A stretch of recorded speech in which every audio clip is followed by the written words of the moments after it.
So we start today's session with the topic called as increment. क्या होता है? So increment आपने समझा, when a particle moves from one point in the plane to another, the net changes in its coordinates are called increments. Very much clear. उसके coordinates में जो net change आएगा उसको इंक्रीमेंट्स कहा जाता है, and they are simply calculated by subtracting the coordinates of the starting point from the coordinates of the ending point. यानी कि इसका मीनिंग ये है कि जब भी आपको डेल्टा एक्स निकालना है तो फाइनल माइनस इनिशियल को ही माइनस करना है ऑलवेज।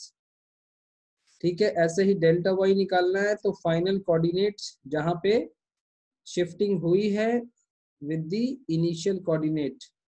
ठीक है, तो ये बात समझ गए सभी। हमेशा जब भी आपने चेंज निकालना है बेटा, डेल्टा वाइज बेसिकली ये चेंज, इस चेंज को कहा गया इंक्रीमेंट। ठीक है, सो हमेशा फाइनल को आगे और इनिशियल को पीछे रख के ही निकालना है। सो यहाँ डेफिनेशन दी हुई है, हालांकि वही चीज है जो ऊपर पढ़ी है हमने। डायरेक्टली आपको नोट करना है तो ये डेफिनेशन नोट कर लेना नोट्स में। So as it is very much clear. अगर सी से डी पे जाते हो, अगर सी से आप डी पे जाते हो तो क्या इंक्रीमेंट आएगा? So delta x increment in x is 0 and increment in y is -5. So how many of you understood this increment? I am just asking you one example to respond. इस question को आप respond करिए कि अगर एक particle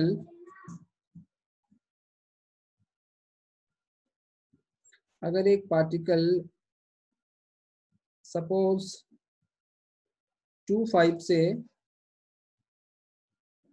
चला गया -3 -5 पे,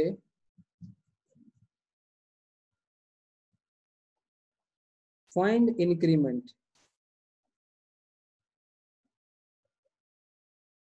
इसमें निकाल के बताओ कितना इंक्रीमेंट आएगा। Find increment in x and Y.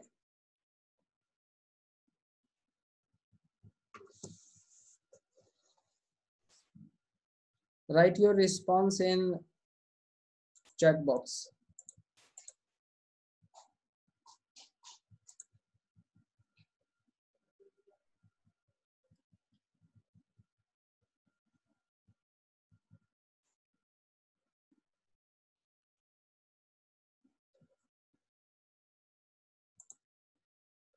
So getting responses good. x में -5, y में -10, भाई y में कृष्णा 0 भी बता रहा है। So good. अभी देखो बहुत से बच्चों ने, मेरे पास यहाँ 19 स्टूडेंट ज्वाइंट हैं, बट जवाब कितने लोगों का आया है? 1 2 3 4 5 6 7 8 9 10 11 12 13, लगभग 13, यानी कि 6 लोगों ने जवाब नहीं दिया।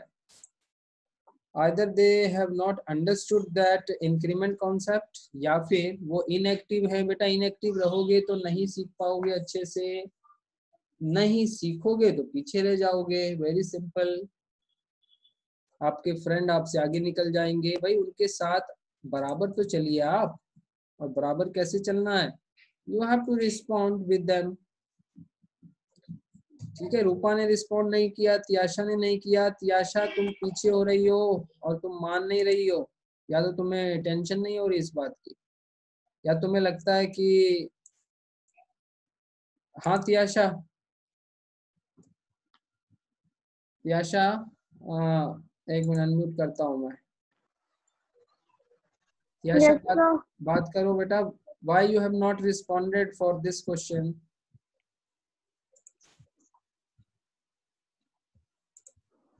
जवाब दीजिए जल्दी।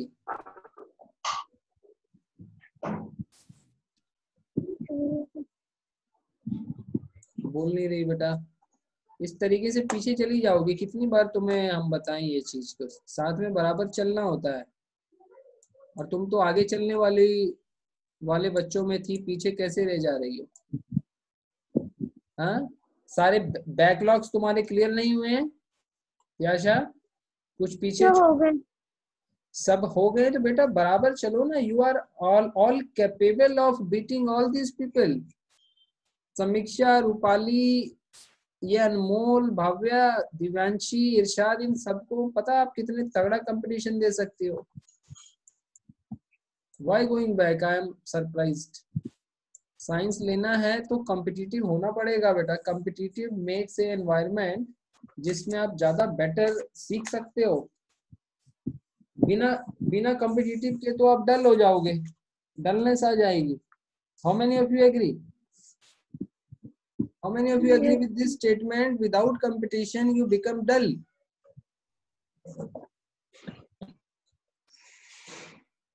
So you need to be competitive always. ठीक है? हाँ, यस।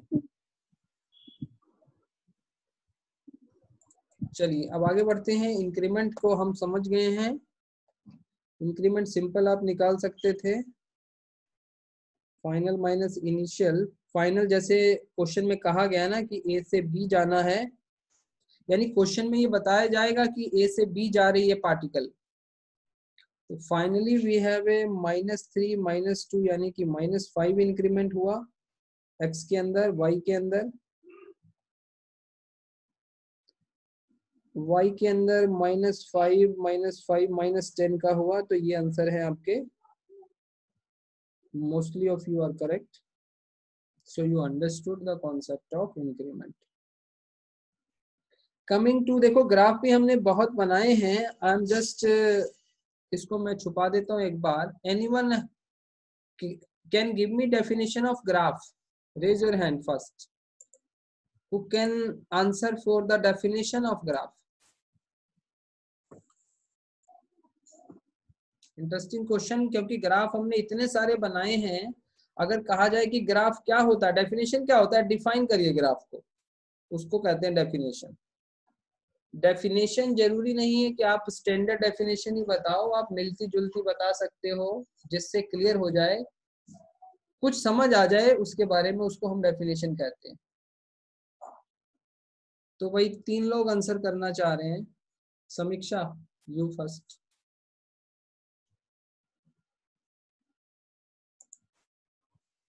नहीं हो हाँ समीक्षा,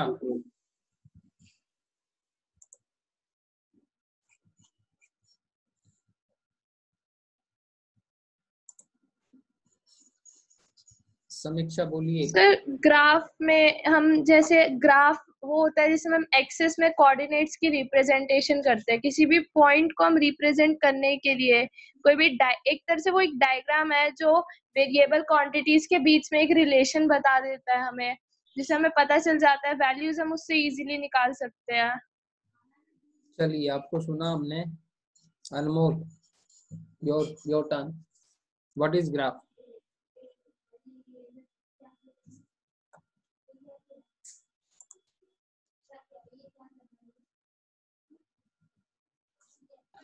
So, representation of any equation on Cartesian plane. Representation of any equation. भाई सुनते जाना, फिर हम बात करेंगे कि किसने ज्यादा एग्जैक्ट बताया। Representation of any equation on a Cartesian plane is called as graph. Okay, Rupali.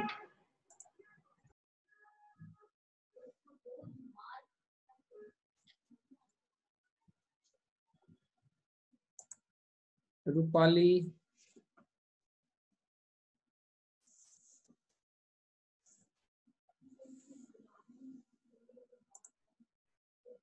Unmute करो अपने आप को रूपाली, अपने आप से।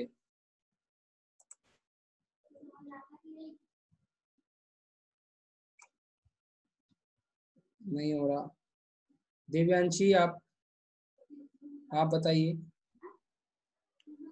सर, ग्राफ को हम एक डायग्राम बोल सकते हैं जिसमें कोई मतलब कोई भी लाइन या फिर कोई हाँ लाइन जो हमें रिलेशन दिखाती है किसी भी दो चीज़ों में, कोई भी दो क्वांटिटीज या कुछ भी किसी भी टू चीज़ में वो हमें रिलेशन दिखाती है।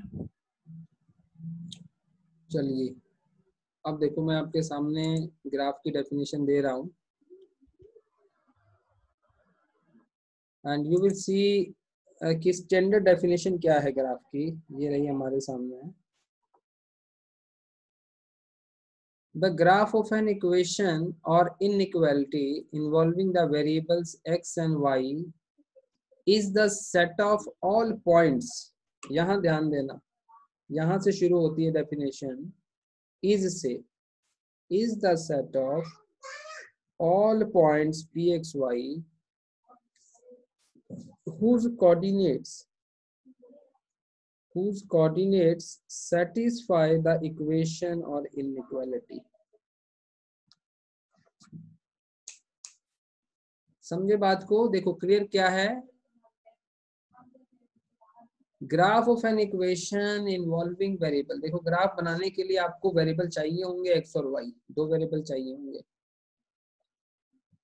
तो ग्राफ जो बनता है वो सेट ऑफ ऑल पॉइंट्स का कलेक्शन होता है। जब आप उन सारे पॉइंट्स को कलेक्ट कर लेते हो तो एक ग्राफ बनता है और उस पॉइंट्स के कोऑर्डिनेट्स हैं वो सेटिस्फाई करेंगे इक्वेशन को। समझ गए ग्राफ के बारे में? अब सभी ने ठीक है अपने अपने तरीके से डिफाइन किया है, I am not saying that is wrong, but this is the exact definition for graph. Okay fine. अब बात करते हैं भी फंक्शंस की। Interesting, we have functions.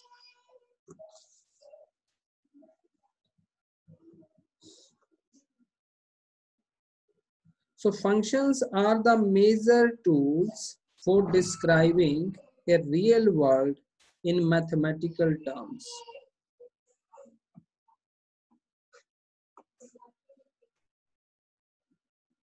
इसको समझो जरा, इन लाइनों को एक बार सब रीड करो, इतने हिस्से को, then we talk.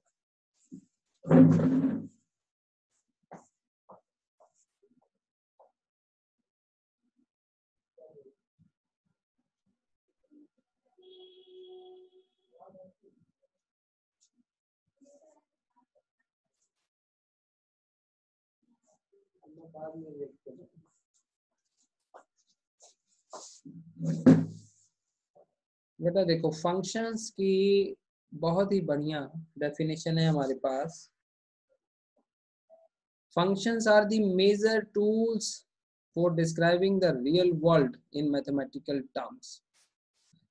So this section review the notion of function and discuss some of the functions that arise in the calculus. So बात समझ में आई हमें? हाँ भी फंक्शन के बारे में मालूम चला, फंक्शन का कितना बढ़िया है, ये एक तरीके से टूल का काम करेगा जो रियल वर्ल्ड को हमें मैथमेटिकल फॉर्म देगा उसको समझने की। एक दो हम एग्जांपल लेते हैं। आप कुछ भी लिखते हो, आप you write anything, suppose you write area, ठीक है, you write length 2 pi r, you write suppose temperature, ठीक है ना, 20 डिग्री सेल्सियस +3, इस तरीके से इसमें मुझे एक टी नॉट लेना होगा। सपोज दिस, कुछ भी आप लिखिए, एनीथिंग जो माइंड में आए, वॉल्यूम, ठीक है। उसके बाद लिखिए आप ये जो हमने पहले भी लिखा है, उसके बाद आप लिखिए ये, ठीक है। तो कुछ भी आप लिखिए, everything you will write, it will result into a function. आई बात समझ में? तो फंक्शन किसको कहते हैं? फंक्शन इस तरीके से दो वेरिएबल का आपस में कनेक्शन है। जैसे f, here f stands for function. In general,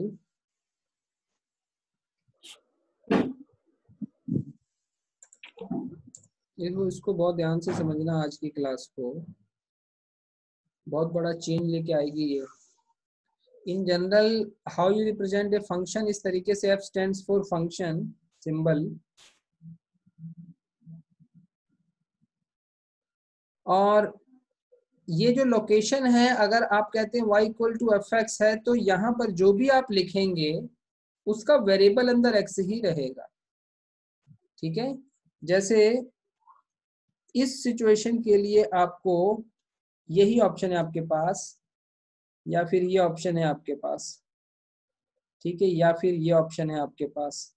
अब चेक करिए हर जगह वेरिएबल x आ रहा है कि नहीं आ रहा है बेटा, सारी बात समझ में। सो ये थोड़ा सा एक लिटिल बिट आइडिया दिया आपको। तो जो फंक्शन है उसकी डेफिनेशन पे हम एग्जैक्ट पे आएंगे, फंक्शन की डेफिनेशन को पढ़ेंगे, बट फंक्शन के अंदर दो चीजों को समझना हमारे लिए इम्पोर्टेंट होगा। ये टेक्स्ट में नोट्स में डाल दूंगा, आपको पढ़ना होगा, इसको डिटेल में पढ़ लेना, you will get more knowledge, ठीक है, अबाउट फंक्शन। तो फंक्शन के अंदर दो चीजों को अहम जानना जरूरी है, डोमेन क्या होता है और रेंज क्या होता है, ठीक है। सो यहाँ मेरे पास एक डेफिनेशन है, किसकी, फंक्शन के बारे में, इस पे ध्यान देंगे। What is function? So A function from set D to a set R is a rule, यहाँ समझना, is a rule that assigns a unique element of x in R to each element of x in D। अब ये D क्या है, यहाँ देखिए ये दो चीजें यहाँ बनाई गई है। D है डोमेन सेट। अब ये सेट वर्ड आ रहा है, सेट आप 11th की मैथ्स में पढ़ोगे। सेट क्या होता है, द पॉसिबल वैल्यूज को हम सेट कह सकते हैं, है ना। एक सेट में से आप वैल्यूज उठा सकते हैं, तो एक आपके पास सेट इधर भी है, एक इधर भी है। एक है डोमेन सेट है, एक है रेंज सेट है। डोमेन सेट और एक रेंज सेट, ठीक हो गया। एक सेकंड बेटा होल्ड करना।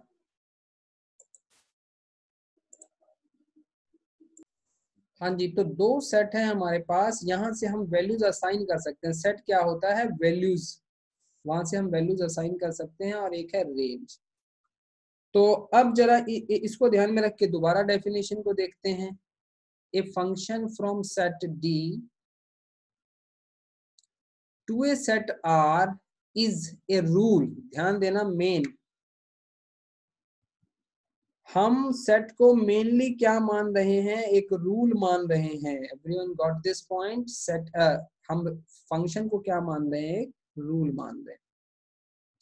ऐसा रूल जिसने करना क्या है, अब ये समझिए उस रूल ने क्या करना है, that assign a unique element of x in R to each element of x। अब यहाँ एग्जांपल ले लेता हूँ, जैसे सपोज आई है y equals to x square, तो इसमें एक्स स्क्वायर हमारा फंक्शन है, इट्स ए फंक्शन, और x की पॉसिबिलिटीज क्या ले ली मैंने, सपोज मैंने x को ले लिया 1, तो y कितना आ गया मेरा, y आ गया 1। तो इसमें x का 1 मैंने कहाँ से लिया है, D से उठाया बेटा, और ये जो y का 1 आया है वो R से आया है। आया समझ में? अब मैं अगर x का उठाता हूँ 2, तो y कितना आ जाएगा, ठीक है। अगर मैं ये उठाता हूँ 2 D से, तो y कितना आ जाएगा, 4 आ जाएगा। तो याद रखना, the possible values of x is called as domain and the resulting value of y is called as range. अब हम डोमेन और रेंज की डेफिनेशन पे जाते हैं, यहाँ ऊपर थी available. See the set of all possible input values for the, अगर मान लो इस फंक्शन की बात कर ली जाए, एरिया वाले फंक्शन की बात कर ली जाए, तो इस एरिया वाले a equals to pi r square के लिए the set of all possible input values for the radius is called as a domain of the function and the set of all output values, यानी जब आप r को put करके जो a निकालेंगे, a की वैल्यू को आउटपुट भी वैल्यू मान सकते हैं, the set of all output values of the area is called as the range of the function. Now raise your hand. How many of you understood?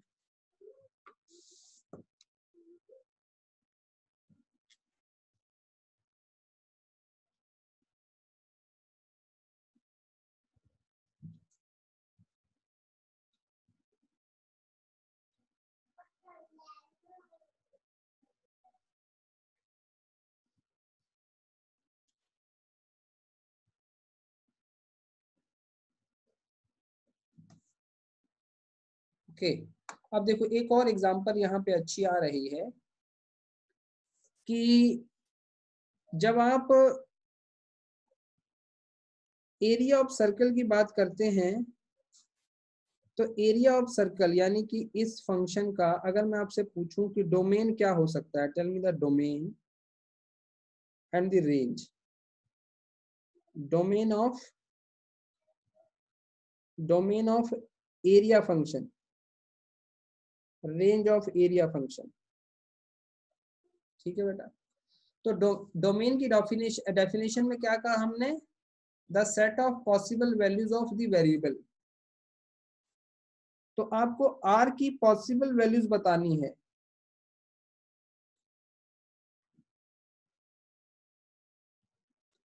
ठीक है, और याद रखना पॉसिबल वैल्यूज को आप स्टार्ट करिए यहां से -∞, 0 एंड अप टू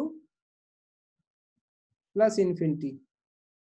तो इन सेट ऑफ वैल्यूज में सोच के मुझे बताइए, इन सेट ऑफ वैल्यूज में what can be the domain and what can be the range. This is the set of possible values.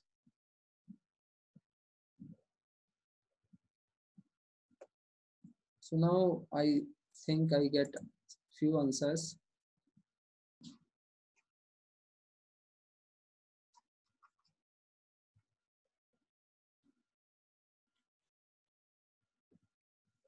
So अब अभी आप देखिए, अगर आपको अब यहाँ कुछ लोग अलग अलग जवाब दे रहे हैं, कुछ लोग someone is saying -∞ to ∞.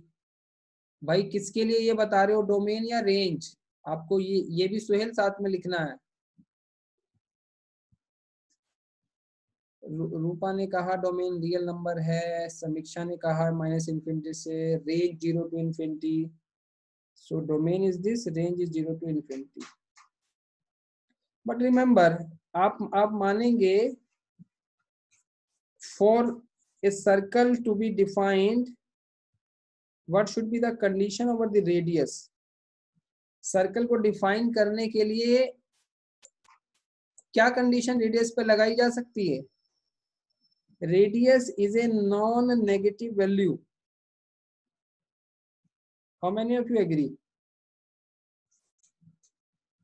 Radius is a non-negative value. How many of you agree?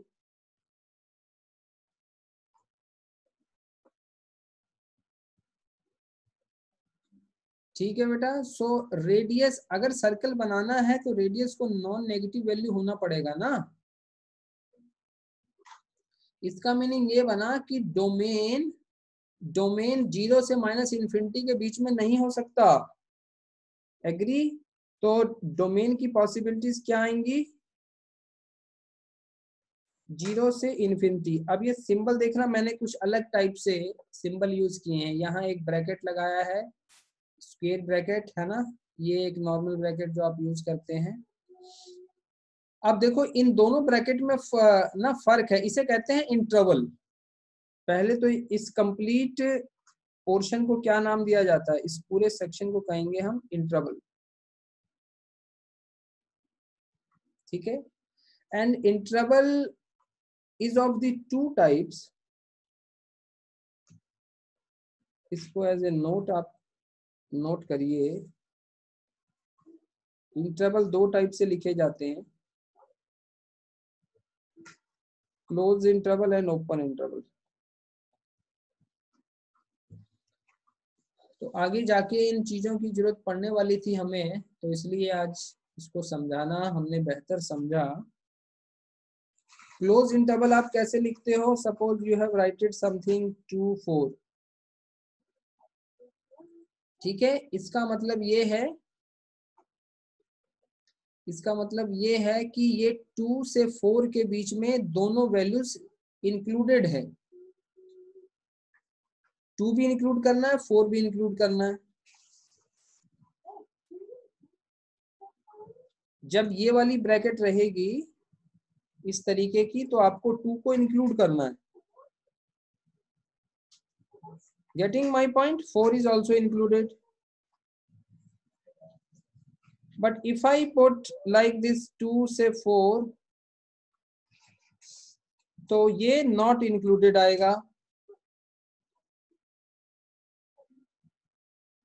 ठीक है। यानी कि 2 से लेके 4 के नीचे नीचे आया समझ में? इसका एग्जैक्ट मीनिंग ये है। So how many of you understood now? Tell me you understood close interval and open interval.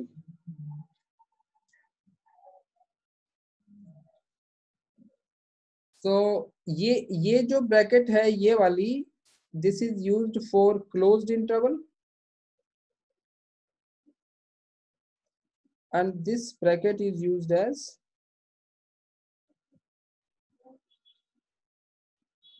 Open interval. Close interval included होता है, open interval value not included.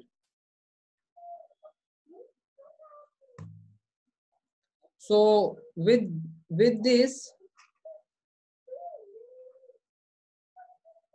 Rupali क्या कह रही हो स्क्रीन के बारे में? Screen is okay? Sir negative infinity से पॉजिटिव इन्फिनिटी के बाद कुछ भी नहीं आया, वहीं पे पॉज्ड है। हो सकता है आपके पास दिक्कत आ रही हो। बस अब ये सेशन खत्म ही होने वाला है, but you have missed a lot. कोई बात नहीं, रिकॉर्डिंग देख लेना। You have to see recording, ठीक है। अब ये बताइए भाई, हाँ तो ये अब बात आपको समझ में आई है? जैसे हमने कहा कि रेडियस का जो डोमेन है वो क्या रहेगा, और सॉरी एरिया फंक्शन का डोमेन क्या रहेगा, तो वो डोमेन तो इसके वेरिएबल पे डिपेंड करेगा ना। अच्छा, वेरिएबल में भी बेटा 2 वेरिएबल हम डिफाइन करेंगे, रिमेंबर, इन ए फंक्शन। एक इंडिपेंडेंट वेरिएबल और एक डिपेंडेंट वेरिएबल, ये भी नोट करना। Independent variable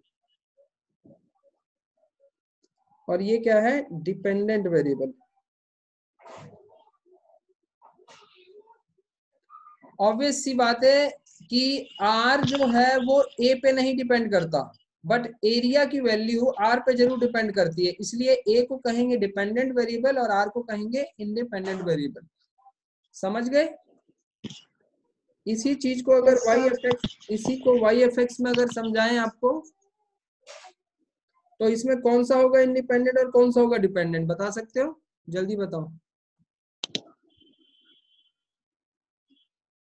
X is independent, Y is dependent.